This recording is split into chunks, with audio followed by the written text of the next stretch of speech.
Nuru Jibri was not observant enough to take cognizance of the armed men as they drove in through the back gate.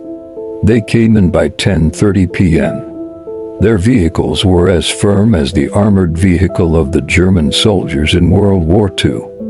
Loaded with fiercely bold men dressed in army camouflage, having the looks of vampires that have been starved for centuries. They looked more thirsty for blood than a starving vampire. Nuru had earlier told Chinalu about the strange man who walked around the estate gates without being interrogated by the security men standing there. His father Sabo Jibri worked for Chinalu's father Elias as a gate man, but the boys were close friends more than their status permits. They dropped down one after the other, tall and average, dark and fair, guns loaded with bullets, wearing frowns like those God didn't add the ingredient smile in them when he was creating them. They are well-built, Chinalo would say had he seen them, as they dropped from the vehicle like dogs that have been used to chase a thief. He loved to go to the gym and compared his abs with any guy who walked in the estate. Scatter everywhere until you bring the idiot out, one of the armed men said, pointing round the buildings.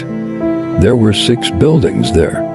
Chinalu's family stayed in the middle building. His father built the house in a similar way and called it identical buildings. They were painted with the same colors of paint. So confusing that most times people go into their neighbor's house without knowing it wasn't there.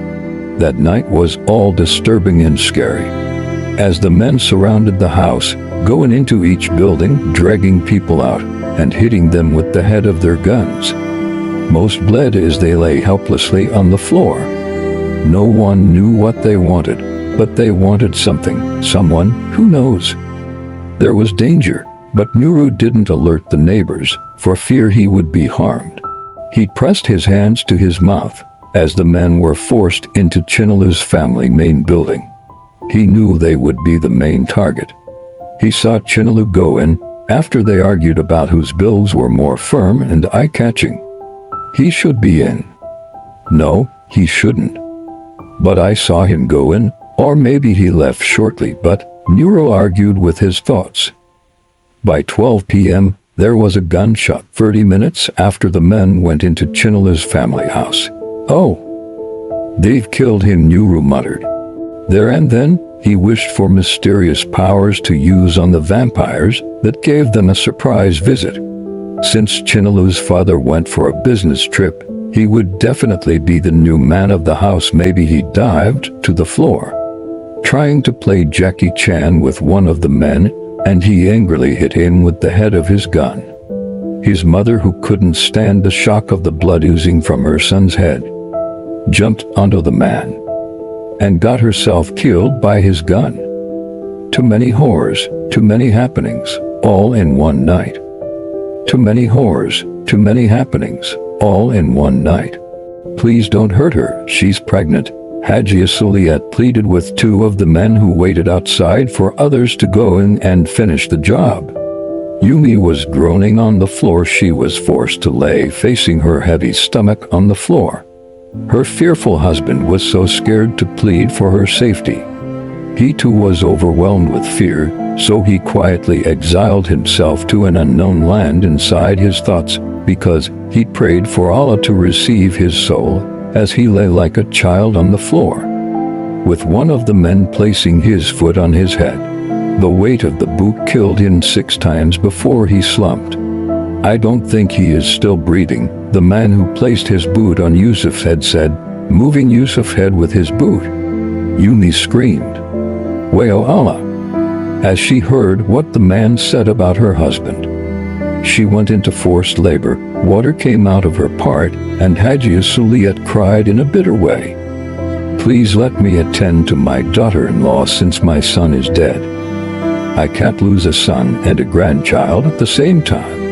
Her words should have softened their hearts, but the devil has even disowned them, and they have no room in hell to stay, so how would they know what it is to feel? You will soon join your son if you don't stop that song you are singing. That was frightening enough. She quickly covered her mouth. Who wants to die? Life is a special thing to pamper. That's so cruel of him not to have considered the poor woman. The men would have left if they hadn't seen Elias's picture that hung on the wall. So, this is where the idiot has been hiding with our money. Let's see how it goes. Why would they address him as an idiot in front of his family? This is it. Elias is a drug lord who has dedicated his life to the service of drug dealers. His business trips to Brazil and Colombia in most cases was to either see how his drugs are being pushed from South America to North America. He did business with Diego Santos and had refused to pay the money he owed. It was a deadly game, but more deadly when you try to escape with your opponent's money. Diego Santos and Colonel Ojo had been friends before Elias came into the picture. Colonel ensured safe and clear transactions in South Africa, Kenya, Jamaica, and Nigeria. Well, the enemy of your friend is your enemy. Elias became Colonel's enemy as he escaped with Diego's money. 1:56 a.m. was too slow to turn into 2 o'clock a.m. Nuru's eyes refused to close, even when his body wanted to sleep so badly. His eyes were brighter when he saw Yumi delivering her baby with no support. She took off her panties and struggled to push. The man watched and walked a bit away from where she was. She screamed louder than before. Labor was purgatory compared to the hell she was facing now. She had to be strong for herself, for her baby, for Yusuf, and for Hajia. Won't these people leave? How long will they torment before they quench their thirst for human blood? Those bastard sons of 100 fathers. Their voices roared, and they stamped their foot harder on the glass table and the side stools that rested innocently close to the mother couch, an expensive couch imported from Paris. The last vacation the family went. Colonel smashed Elias's glass-framed picture on the floor. He broke the screen of the plasma television that was placed in the middle of the sitting room. Expensive properties indeed. Madam, if your husband does not provide for himself, I will use one of your girls to clear his debt. I'm not here to joke. The girls clung to their mother as he threatened them. All the while this was going on, Chinalu was nowhere to be found. The baby's head came out at 3 o'clock a.m. covered with fluids mixed with blood. It was slippery, and as Yumi pushed, the blood coming out was sticky and smelled like a chicken soaked in hot water ready to be skinned. At last the baby was out, born by a superwoman in a super dangerous hour. The situation made the baby not cry, unlike normal babies born in a comfortable situation. The baby dare not cry, not after seeing the guns from the womb before coming into the world. Alhamdulillah, Haji Suliyat said calmly.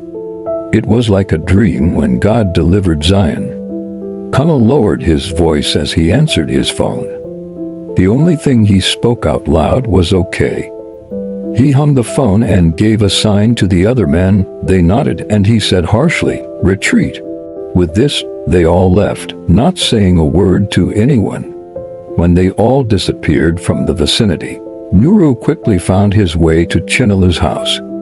His sisters and mother were in tears as they sat on the floor, not moving. He didn't see his friend there. He looked through the door that led to the kitchen. There was the dead body of a smuggler, Chinalu's dog. He tried defending and got shot. It wasn't Chinalu. Where could he be? What's going on here? Chinalu asked as he walked from the room that led to the balcony. They were all surprised to see him. Nuru jumped to hug him. He had been in his father's underground house. He dozed off while playing a video game. The underground house was built by his father for safety, so he made it a secret known to his family alone. "We are leaving Katsina first thing tomorrow morning," his mother said angrily. Yusuf didn't die, he collapsed because of fear. The Yoruba Muslim man couldn't withstand the shock. Sabo Jubri was lucky not to be around, he would have been shot. He loved to play the hero all the time. He went to his hometown to take another wife. The third one. Something intervened, a mysterious intervention from a supernatural being, God of course. Elias had transferred the money he made away with into Diego's account. Diego called Colonel to tell him that was why they left after the phone call. Else, the bloodshed of Ozubala would have repeated, worst, if at all.